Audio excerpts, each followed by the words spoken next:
I shouldn't have stayed in that Airbnb once the host stopped answering my messages. The place looked normal in the listing. Just a small cabin outside a rural town in northern Michigan. Pine trees everywhere, a dirt driveway, a porch with 2 old wooden chairs. I booked it because I needed somewhere quiet for a few nights while driving across the state. When I arrived that evening, the sun was already setting behind the trees. The forest around the cabin was thicker than it looked in the photos. Once you stepped out of the car, the only sounds were wind in the branches and the faint creaking of the cabin settling. The host had messaged me earlier that day with a code for the lockbox. Everything seemed straightforward. But when I opened the door and stepped inside, the first thing I noticed was that the cabin smelled used, not dirty. Just like someone had been living there very recently. There was a faint smell of coffee and laundry detergent. The kind of smell that doesn't linger long in an empty place. I remember thinking the cleaner must have just finished. Still, I checked the booking again on my phone just to be sure. No previous guests listed for that day. I shrugged it off and brought my bags inside. The cabin was small. 1 living room with a couch and a TV, a tiny kitchen, and a bedroom down a narrow hallway.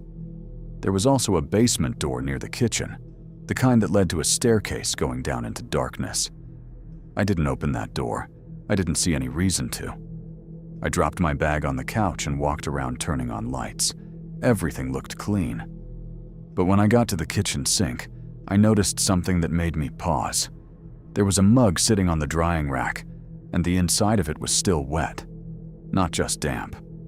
Wet, like it had been rinsed maybe an hour ago. I stared at it for a few seconds. Then I checked the time on my phone. I had arrived at the cabin around 7:40 p.m. If the cleaner had washed that mug earlier in the day, it would have been dry by now. I told myself maybe the previous guest left late, and the host cleaned quickly. Still, I sent the host a message. "Hey, just got here. Everything looks good. But was someone here recently? There's a wet mug in the kitchen." The message showed as delivered. No response. I didn't think much of it at first. I unpacked a few things, heated up some leftover food, and sat down on the couch to watch something on my laptop. For about half an hour, everything felt normal. Then I heard a noise from somewhere in the cabin, a soft thump. I paused the video and listened. Silence. The cabin creaked occasionally because of the wind outside, so I assumed that's what it was. I hit play again. A few minutes later, I heard it again. This time, it sounded like something shifting. Not a creak, not wind, more like weight moving somewhere in the house. I muted the laptop. The sound didn't repeat.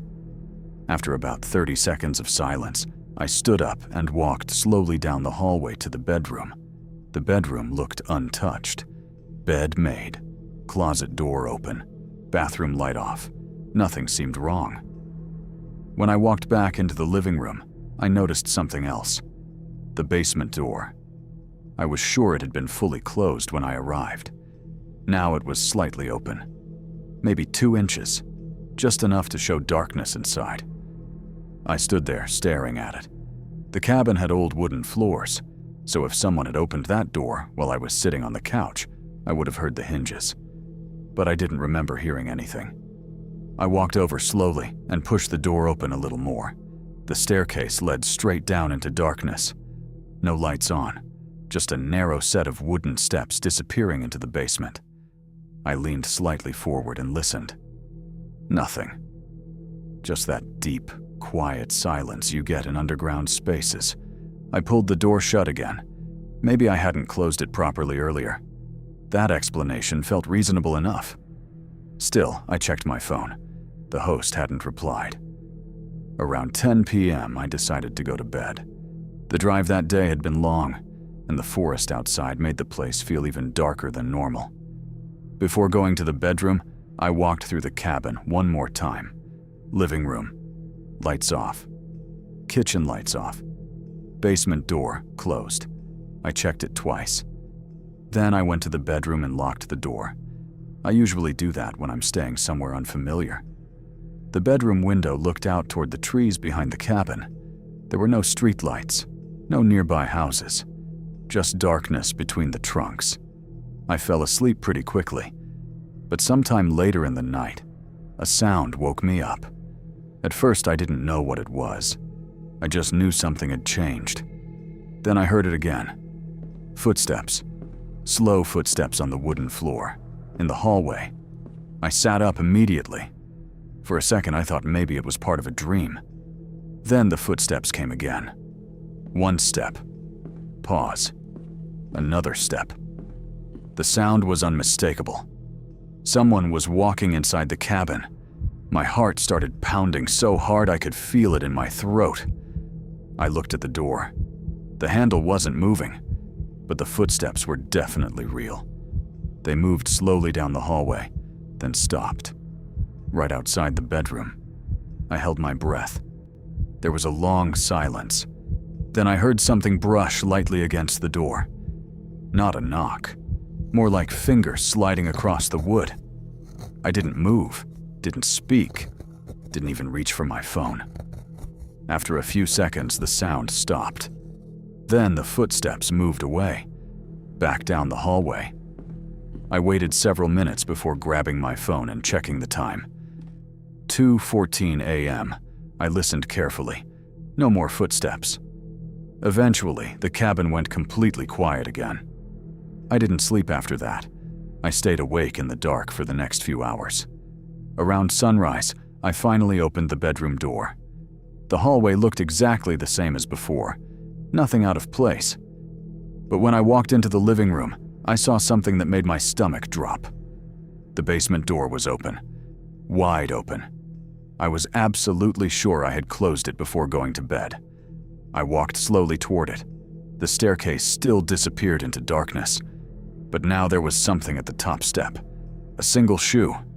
Not mine. An old work boot, sitting sideways on the first step like someone had taken it off there. My hand started shaking. I grabbed my car keys and backpack immediately. I didn't even pack the rest of my things. I just walked straight out the front door and got into my car. Before starting the engine, I looked back at the cabin. The windows were dark. Nothing moved inside. I drove about 10 minutes down the road before pulling over to check the Airbnb listing again. That's when I saw something I hadn't noticed before. At the bottom of the listing description was a small note. Guest access. Entire cabin except basement. I stared at that sentence for a long time. Then I checked the message I had sent the host the night before. Still no reply. About an hour later, I got a notification. It was the host finally responding. The message just said, "Sorry for the late reply. Basement is used for storage." I read it twice. Then I asked one more question. Was anyone staying there last night? The typing indicator appeared, then disappeared. A minute later, the host sent another message. No. I left the cabin keys in the lockbox later that day when I went back to collect my things. The basement door was closed again when I arrived. The boot was gone.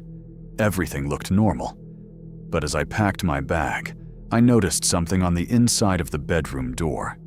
A faint mark in the wood. Long and thin.